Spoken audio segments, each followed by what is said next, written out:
Oke, ngaku aja siapa yang pernah ikutan challenge ini, atau ini, bahkan ini. Oke, mungkin ini semua cuma buat seru-seruan, tapi mungkin banyak dari kita juga nggak sadar. Kita udah ngasih data pribadi kita dengan sukarela dan cuma-cuma. Dan mungkin kalian juga sering dengar kalau data itu berharga, sampai ada yang jual beli data pribadi di internet. Emang berapa harganya data pribadi kita kalau dijual di luar sana?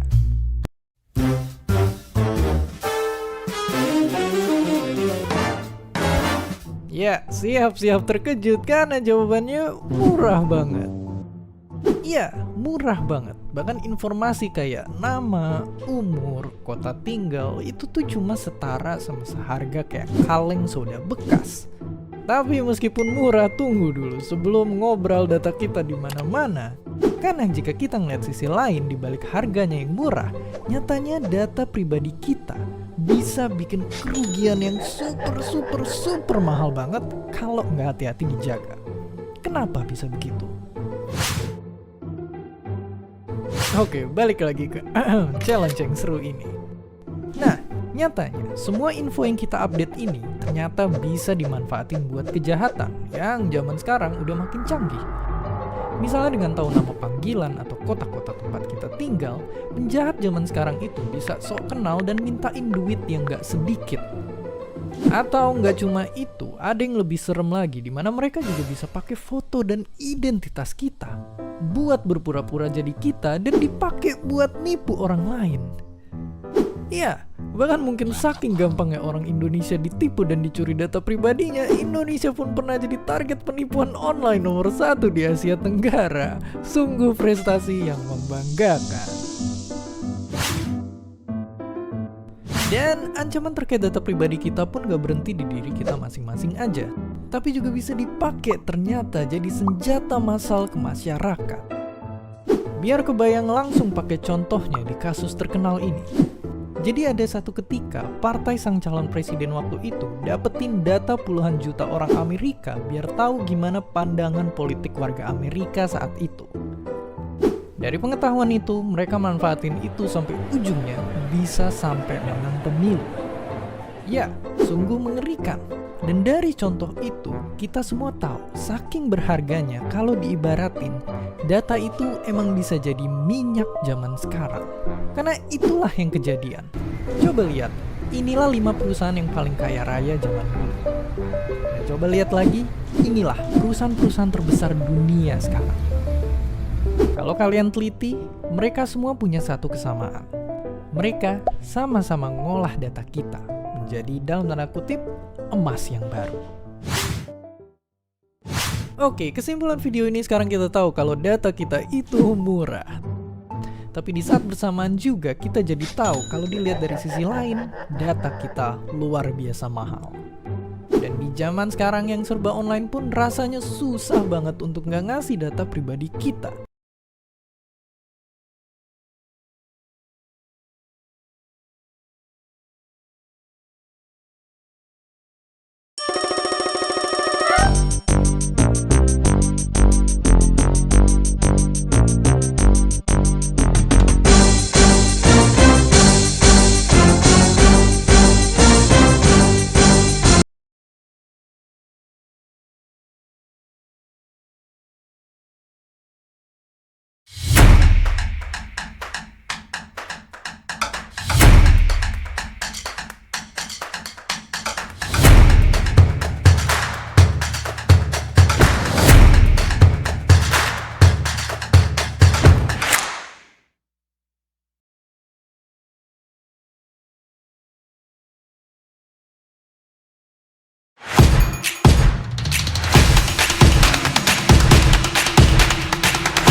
Pagi yang indah di Cyberkarta Cafe. Gak kayak hari-hari biasa, pagi ini belum banyak orang yang datang, menciptakan suasana sepi dan syahdu. Sembari ditemani secangkir espresso, Benny merencanakan liburan ke Yogyakarta. Benny memesan tiket pesawat, hotel, dan membayangkan night time di Malioboro. Wow banget kan? Tapi di saat yang sama, ada hacker di kafe tersebut. Hackernya sudah menebarkan jala. Benny tidak tahu bahwa jaringan Wi-Fi di kafe itu sudah dimonitor oleh hacker. Akibatnya, ketika Benny mengirimkan informasi kartu kreditnya, sang hacker berhasil menyadapnya. Bahayanya, hacker ini bisa menguras habis kartu kredit milik Benny dan menjadi sultan di negeri waka-waka. So buat kamu, jangan biarin hacker itu jadi sultan. Caranya mudah, dengan membiasakan tidak menggunakan Wi-Fi publik untuk mengirimkan informasi sensitif.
Hari-hari tanpa scrolling medsos emang ibarat makan tanpa bumbu, hambar.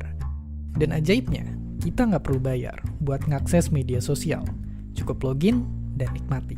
Bahkan banyak juga yang makin medsos untuk jadi ladang nyari duit. Tapi di balik itu semua, ternyata ada rahasia besar tersembunyi. Apa itu? Siap-siap aja, karena kita akan memasuki sisi lain dari media sosial.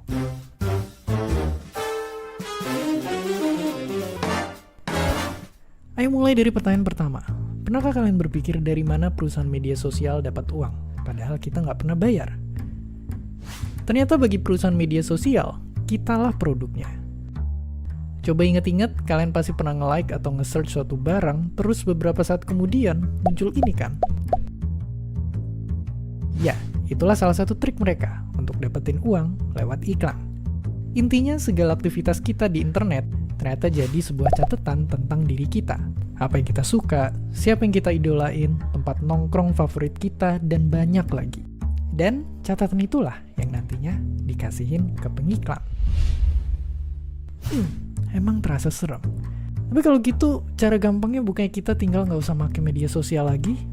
Sayangnya nggak semudah itu. Selain emang karena butuh tanya-tanya tugas, ngikutin berita, nonton video tutorial, sampai nonton keseruan netizen yang gabut dan hobi ribut-ribut, nyatanya media sosial emang didesain buat bikin kita ketagihan. Contohnya fitur-fitur ini, yang emang bikin kita ngerasa seneng rebahan sambil scrolling seharian. Apalagi saat pandemi gini, saat diam di rumah bikin kita jadi lebih sering mampir ke media sosial. Dan gak jarang, efek dari ketagihan inilah yang juga ngerembet jadi masalah-masalah lain yang lebih panjang. Berarti kalau gitu, apakah intinya media sosial banyakan jeleknya daripada baiknya? Sebenarnya belum tentu juga. Intinya, kita sebagai penggunalah yang juga harus lebih pintar daripada media sosial. Sadarin kalau dunia nyata itu yang ada di sekitar kita dan utamain waktu sama keluarga. Kalau capek sama omelan netizen, mending tutup media sosial dulu. Pusing liat debat grup keluarga yang hampir sepanas omongan tetangga, mending pelajarin hal-hal ini biar kita jadi penengahnya. Jadi begitulah media sosial, tempat yang sekaligus bisa jadi surga ataupun neraka buat kita. Makanya penting juga buat selalu hati-hati sama apa yang kita upload. Karena di alam liar media sosial, satu screenshot aja bisa jadi bahaya. Jadi, apakah kalian masih milih aktif di media sosial atau mulai mengambil jarak? Tulisin pendapat kalian di kolom komentar di bawah. Dan seperti biasa, ngomong di media sosial pada dasarnya sama aja kayak ngomong langsung di depan orang banyak, karena kita punya penonton atau pembaca. Jadi, semua ucapan dan tingkah laku kita harus benar-benar diperhatikan ya. Karena semua konten yang kita unggah secara publik bisa diketahui oleh siapa saja, jejak digital selama kita hidup bisa gampang banget diakses sama orang. Sekarang banyak loh perusahaan yang merekrut orang dengan ngelihat medsosnya. Ternyata serius juga ya. Nah, makanya ada 3 hal penting yang smart people perlu pikirkan sebelum upload atau share sesuatu di media sosial, yaitu privasi, akurasi, dan properti. Yang pertama soal privasi. Smart people, kita harus menghargai privasi di dunia maya. Jangan mengumbar informasi pribadi secara berlebihan, entah milik sendiri atau milik orang lain tanpa izin. Misalnya alamat tempat tinggal, nomor telepon, foto pribadi, riwayat penyakit, atau permasalahan pribadi atau keluarga. Patah nyebarin informasi privasi ini bisa jadi masalah loh smart people, kayak pencurian identitas, peretasan, penipuan, teror, ataupun bullying. Yang kedua, akurasi. Nah, buat kamu yang sering share nih, sebelum klik tombol share, pastikan konten yang bakal disebar adalah konten yang benar dan bermanfaat. Cek validasi informasi dengan lihat pemberitaan di sumber lain, kredibilitas media, dan keaslian gambar atau video. Jangan sampai kita ikut-ikutan nyebarin hoax atau fitnah. Kalau bisa, juga jangan nyebarin gosip deh. Gosip yang nyebar tanpa kendali bisa bikin resah dan ngerugiin banyak orang. Yang ketiga, properti. Smart people harus menghargai hasil karya orang lain di dunia digital. Semua karya, entah dalam bentuk ide, tulisan, gambar, audio, atau video yang smart people ambil, edit, atau sebar di media sosial harus nyantumin nama pembuat konten, kecuali diizinkan lain oleh pihak pemegang hak cipta. Kalau kita nggak hati-hati upload atau share sesuatu, bisa jadi kita berurusan dengan hukum atau jadi korban kejahatan di dunia maya loh smart people. Wah, jangan sampai ya. Selain upload dan share, kita juga sering kan ketemu atau bahkan ikutan diskusi di media sosial. Dalam debat atau diskusi, walaupun kita nggak sepaham, kita sebaiknya tetap menghargai lawan bicara. Semoga kita bisa jauh-jauh dari komentar yang menghardik, ngejek, apalagi ngebully ya smart people. Nah, yang penting juga nih, kita jangan sampai ikut-ikutan nyebarin konten negatif di media sosial, kayak pornografi, gambar atau video sadis, pelecehan, atau hal lain yang bisa ngerusak moral atau ganggu kenyamanan netizen di media sosial. Jauh lebih keren kalau kita sebarin optimisme, perdamaian, atau pengetahuan. Bisa juga dipakai wirausaha atau gerakan sosial lewat media sosial. Banyak loh yang udah sukses dan nolong banyak orang dari media sosial. Intinya, kita bisa bikin suasana positif dan damai. Gak cuma di dunia nyata, tapi juga di dunia maya. Asik kan?